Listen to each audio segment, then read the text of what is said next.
2021 Oscars are this Sunday. Did you know that 3 or 4 days ago I had no idea that it was going to be Sunday? No, I told you. Or I think I texted you. And I was just like, hey, do you know the Oscars is this Sunday? Hence the reason why we're podcasting tonight. Because, and by the way, happy 480. Happy 480 to you and to... It's not 480. It's 420, Greg. 420.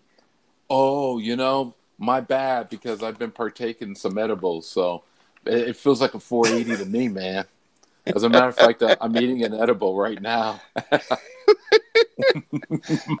Okay, first off, we can't do a podcast with you eating edibles right now.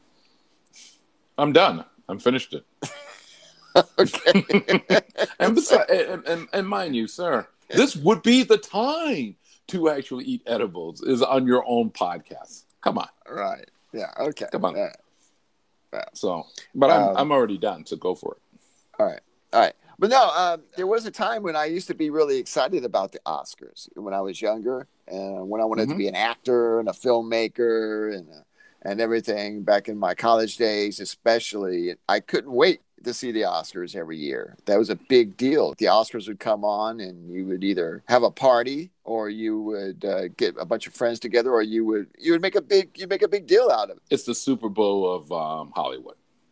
Yeah, the Super Bowl of Hollywood, and you're rooting for your favorite film to get nominated, or your favorite film to win, your favorite actor to win. Of course, there's always those situations where you're sitting there going, "Come on, why would that person win? When this film was so much better," and that kind of a thing. Oh yeah, but it was fun, and I have to say, I even liked the walk on the red carpet part. That bit, I liked that bit. I liked them walking down to see what the guys, of course, are always wearing tuxedos, so there's no big deal with the guys. But of course, the women would wear these amazing dresses, and of course, you'd have to always tell them what you're wearing. Do you remember the first time you watched the Oscars? Do you know what was nominated that you can remember growing up? I remember The Godfather. I think that's the one that really stuck in my mind. And when I was a kid, when Godfather won Best Picture, I think that was the first time I really was sort of aware of the Oscars and the awards and that kind of thing. Were you already into films at that time, or did watching the show maybe get you even more interested in filmmaking and show business?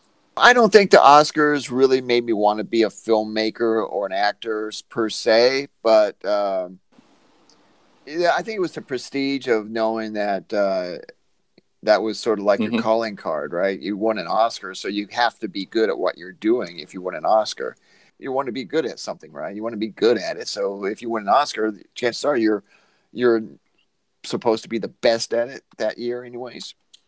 Yeah, but it also guaranteed you more work, and more money, because if you're winning an Oscar, that's what I always took from it, is that whatever film that won Best Picture, it got bumped up at the box office even more, and that if you won Best Actor or Actress, then more than likely, you got job security for like a decade. Because you always got that. It's like how in England you get the Sir after being knighted. Well, after winning an Oscar, you're now exactly that's your title, Oscar winner. Yeah. I really don't remember the first time I started watching the Academy Awards, but I remember when they came on television, and it came on Monday nights. Monday nights was always Oscar night. And it was a show. It was a show to see all this. Well, this is also back in the day when like Johnny Carson would host the show.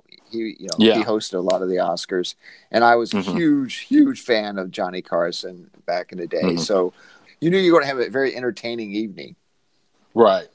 I think the Academy that really got me interested is when Goodfellas they had all those nominations. And it lost to Dances with Wolves, and I remember just like being so pissed off. But I knew, but at the same time, I knew when I saw Dances with Wolves that it was going to win Best Picture. I knew it, but Goodfellas is the movie that still survived. It still lasts every decade. That movie is just incredible, and you would get that. You would get that watching the Academy. That was another thing that was interesting about watching the Academy is everybody talked about the 3-hour running time, but then you would get the upsets. Like Shakespeare in Love beating Saving Private Ryan. You get those ones that I think that for me was a huge turning point. Because we've seen that happen before in the past, right? I mean, I remember Raging Bull. I saw Raging Bull, and I thought the most amazing boxing film ever made, and it lost to Ordinary People that year. Yeah. And to this day, Raging Bull is considered an amazing classic and maybe one of the best films, if not the best film of the 80s. And nobody really talks about Ordinary People anymore. Even though it's a good movie, it's a very good film, but it just doesn't have the magic that Raging Bull had. I would put like Ordinary People with Dances with Wolves. You'll get these Academy Award, and you understand why these movies are nominated, and sometimes you can even understand why these movies win. So if you look at Dances with Wolves and Ordinary People, there were films that were product of their time. There were films that were product of their decade. And like Kramer versus Kramer. Like Kramer versus Kramer, exactly. Like you go back and watch those films, they're fantastic films of its time. But then you have masterpieces, and I think the masterpiece films are the film that survives every decade. And I think like Raging Bull and Goodfellas, those are films that are being studied even in film classes. And it's just, and I would even say the same with E.T. compared to something like Blade Runner, Right. And I think they were up for best special effects and stuff. And I think E.T. beat out Blade Runner in special effects. Exactly. But at the same time, I never really put a lot of stock in best picture nominations anyway, because film is so subjective. What's best picture that year? 9 out of 10 won't be what's best picture for me. Well, we've seen that throughout history, right? We've seen that time and time. I mean, as far back as Citizen Kane.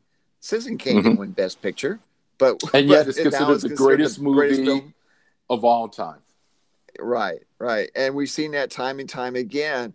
Now, I will say, for me anyways, it does seem like we had better films, or not better films, but more impactful films winning Best Picture in the past than we are lately. The last 20 years or so, it seems like the films that win Best Picture aren't really the films that stick with you. They're not the films that's going to really survive the test of time, I don't think. Right. Going back to Saving Private Ryan, when it got beat out by Shakespeare in Love, I remember that night vividly, because I'm thinking, how in God's name can Shakespeare in Love beat Saving Private Ryan for Best Picture?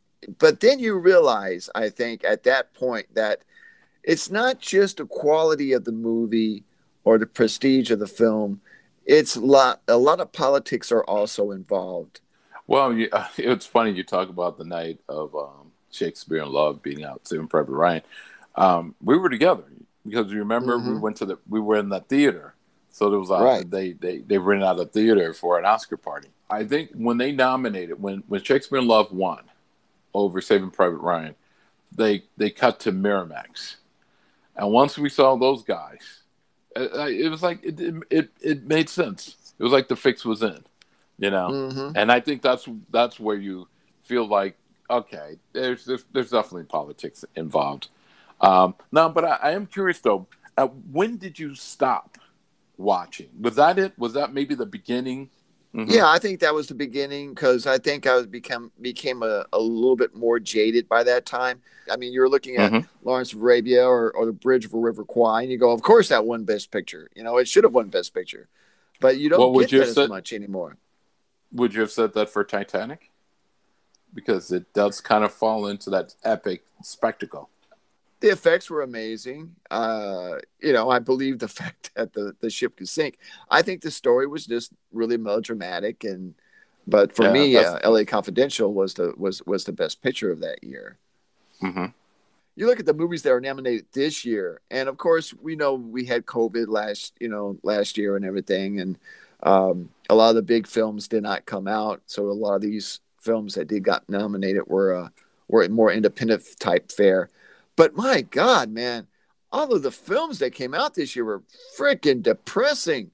I mean, can we get something in there that you don't want to like slash your wrist and jump off of a building after watching? I think I've maybe seen two of the movies that are on that list, maybe three. Judas and the Black Messiah. Yeah, that's excellent. I saw that. Yeah, depressing, very but good excellent. movie. Yeah. Well, it's based on a true story, which we know all too well. But right. Yeah, I thought they did a great job on that film. In fact, I probably would say that for me, anyways.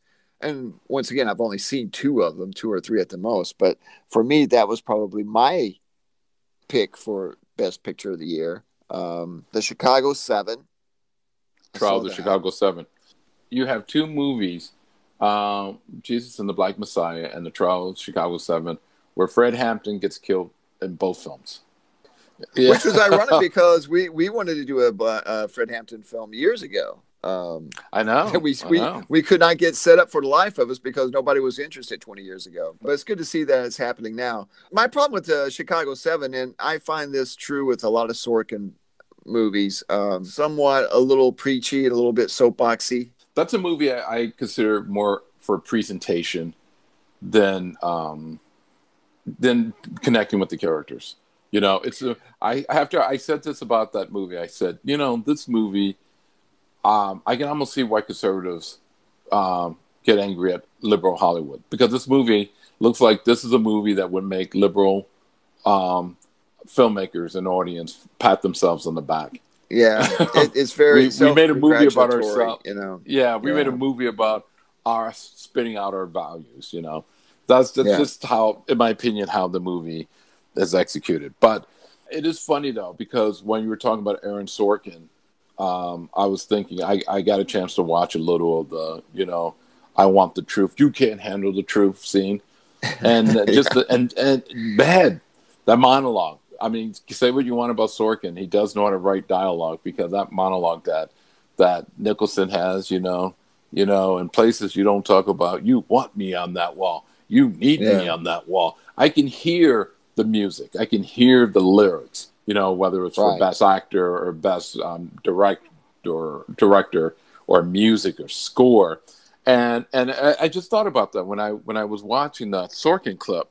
And I was watching that, and that exchange between Cruise and Nicholson on the jury, I said, oh, wow, that's why you make the movie, because of this dialogue and because of that performance.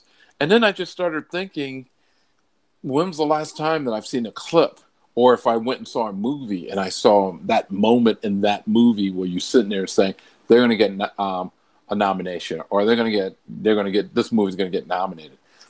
Yeah, it is that moment when you go, like you said, oh, this is the scene. This is why you made the film. This is why you made the movie. I remember when I was a kid growing up, and remember you would always see these clips, and you may not have seen the movie, but you would have seen a clip from On the Waterfront. I saw that performance, and I saw that scene, and I went, oh, wow, and I was so eager to see the movie eventually when I had an opportunity to see it, because back then we didn't have the luxury of renting a movie on video or anything, or stream it. You had to wait till it either come on a late show or at a second run movie house at the time. But a film like Casablanca, I remember seeing. Part of the reason why I love movies is because I feel like I've seen those movies, even though a lot of them I've just seen the clips of. But the performances are so powerful that you sought out those films and you would watch those movies.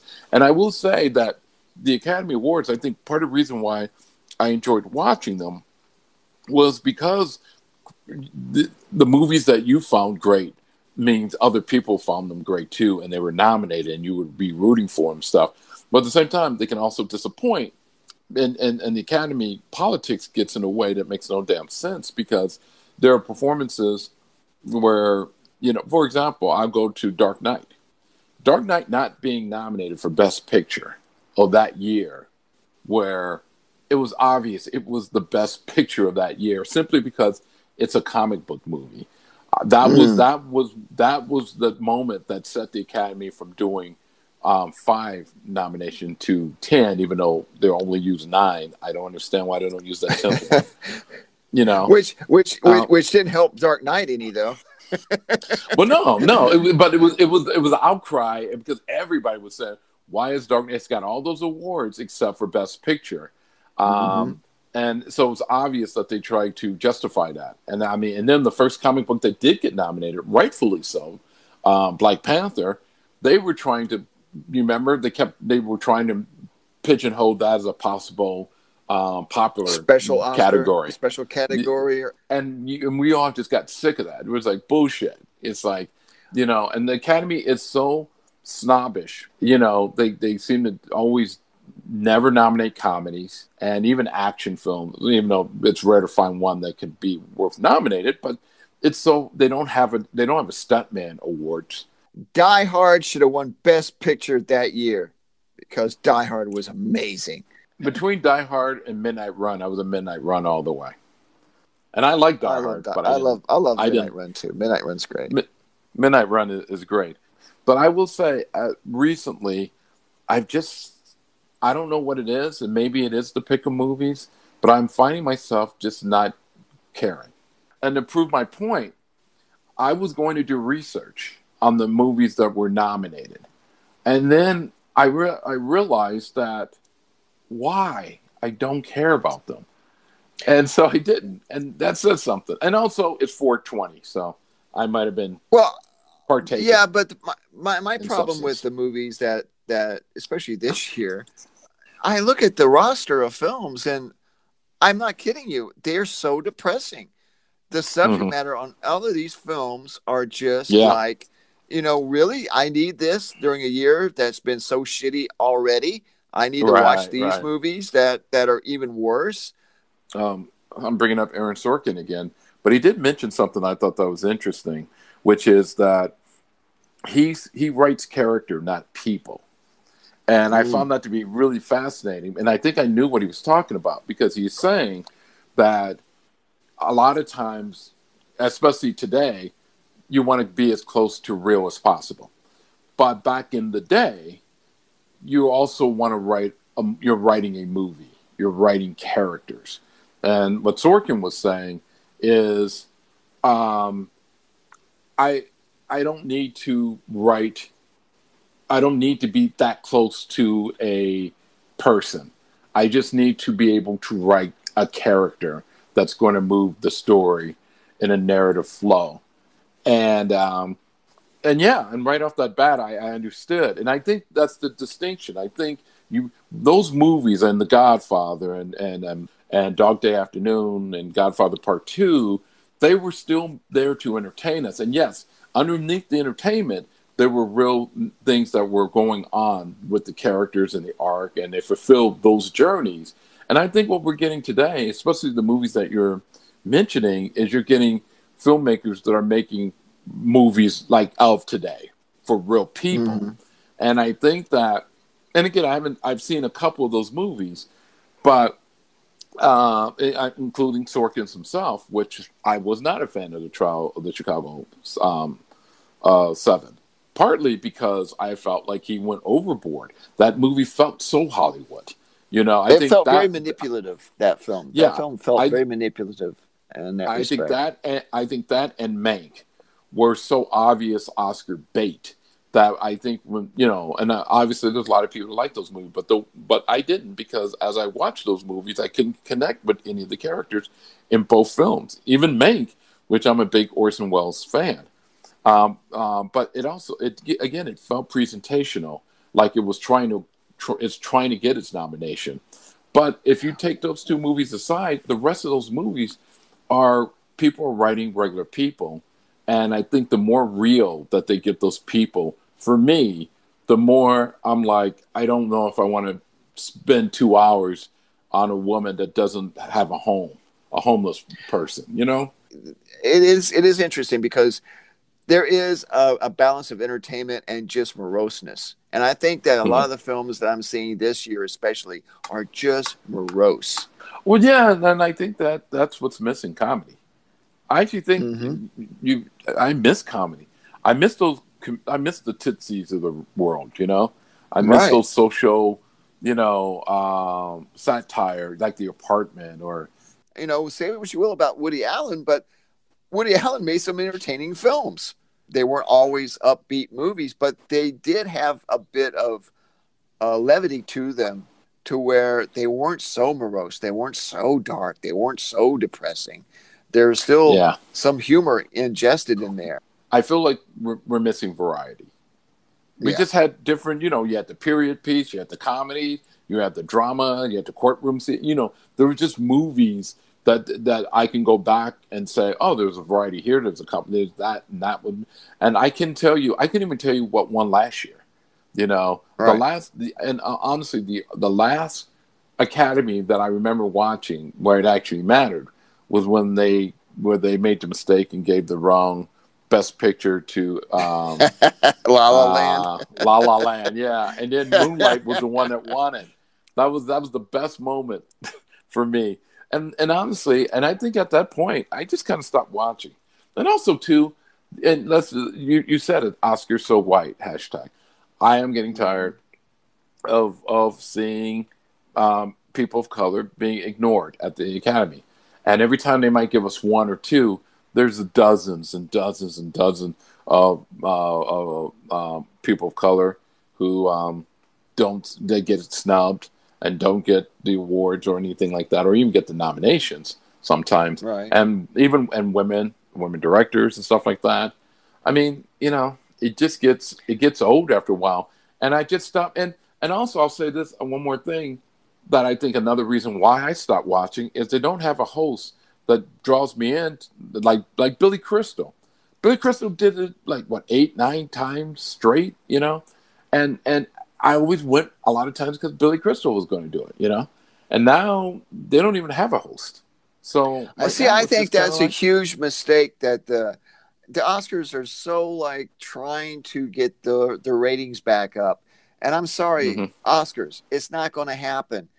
right, That ship has sailed, man. At least in the past, when you had your Billy Crystals, your Bob Hopes, hmm your Johnny Carsons, hell, give me a David Letterman. Even as crazy as that year was when yeah, David Letterman did it, at that was least it funny. was something that kept me engaged and kept me Right, right. entertained during that time.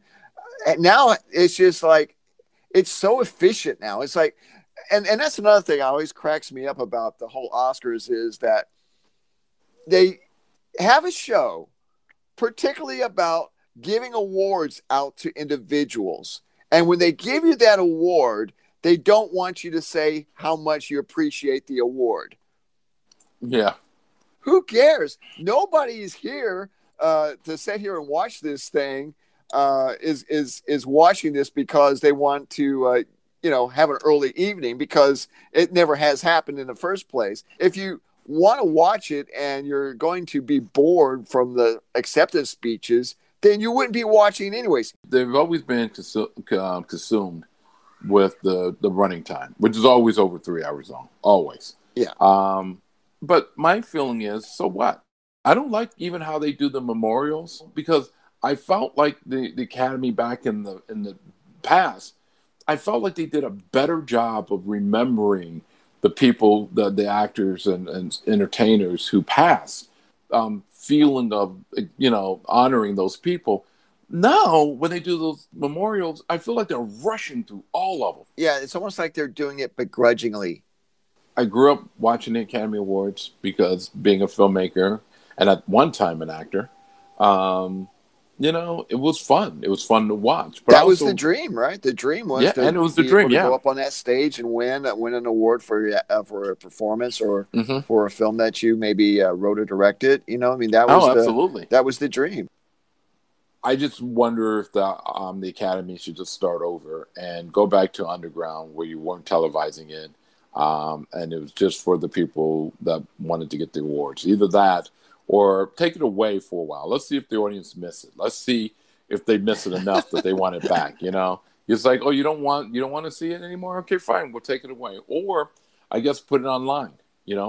Put it online, and view it like everybody else views content. Because that's where the audience is. Because the young people aren't watching the academies. And now even apparently the older people aren't watching it either. It seems like they've gone away from nominating movies that seem like a lot of people like. And it seems like, oh, that movie was a really good movie, or it was a great movie that made a lot of money. They're kind of, I don't see the big blockbusters. Titanic might have been the last. Well, it was the last one that actually won Best Picture, but I think Black Panther was probably the last popular comic book big movie that got a nomination.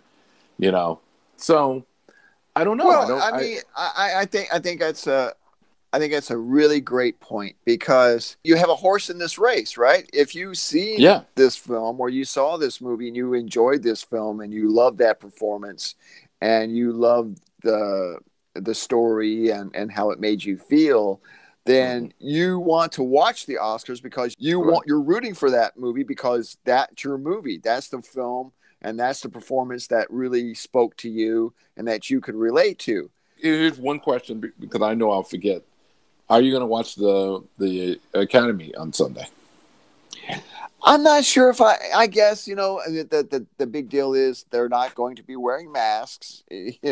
I think that supposedly there is a certain amount of people that are allowed in the audience or something like that. I don't know. I'm just so glad they're not doing that Zoom bullshit that they did in the Golden Globes, because that was a complete waste of time. It was just it was just really badly conceived. So at least with this, they're kind of making a semblance to what the Oscars have always been. Well, just to keep the spirit of today's theme, I don't care. So no, I will not. I will not be watching it. And why should I watch it? Because if something happens, I can always click on the highlights on YouTube. And really, the highlights is all you need, right? That's all you need, because they just give you the highlights, and that's it. So that means I get the highlights, even the monologues if I want, and I don't have to watch a very long, boring show. I don't know if it's an age thing or what, but the last few years, I felt the same way. I felt like I just could take it or leave it. And now, very doubtful I will watch it as well. I doubt very much I'll watch the live broadcast. Yeah, I tore up my Oscar speech just as you were talking. I was tearing it up. I will never give a speech on the Oscars. All right, man. Where can people follow you? You can follow me at Lee Anthony Smith on Instagram, Facebook, and Twitter. Do you got TikTok by any chance?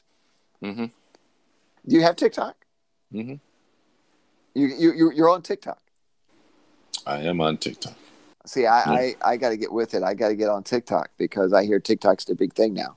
Anyway, so how can they get a hold of you, Greg? I'm already started. You can follow me at Gregory J Bradley on Instagram, Facebook, Twitter, mostly Twitter, and follow our film Noir the Film, one word, on YouTube, and subscribe, share. We're trying to get to 1,000 subscribers by the end of the summer, and we're hoping that you can help us get there. So if you like what you hear, let us know. Leave a comment. Okay, my friend. I will. I guess we'll chat with you later. Later, my man.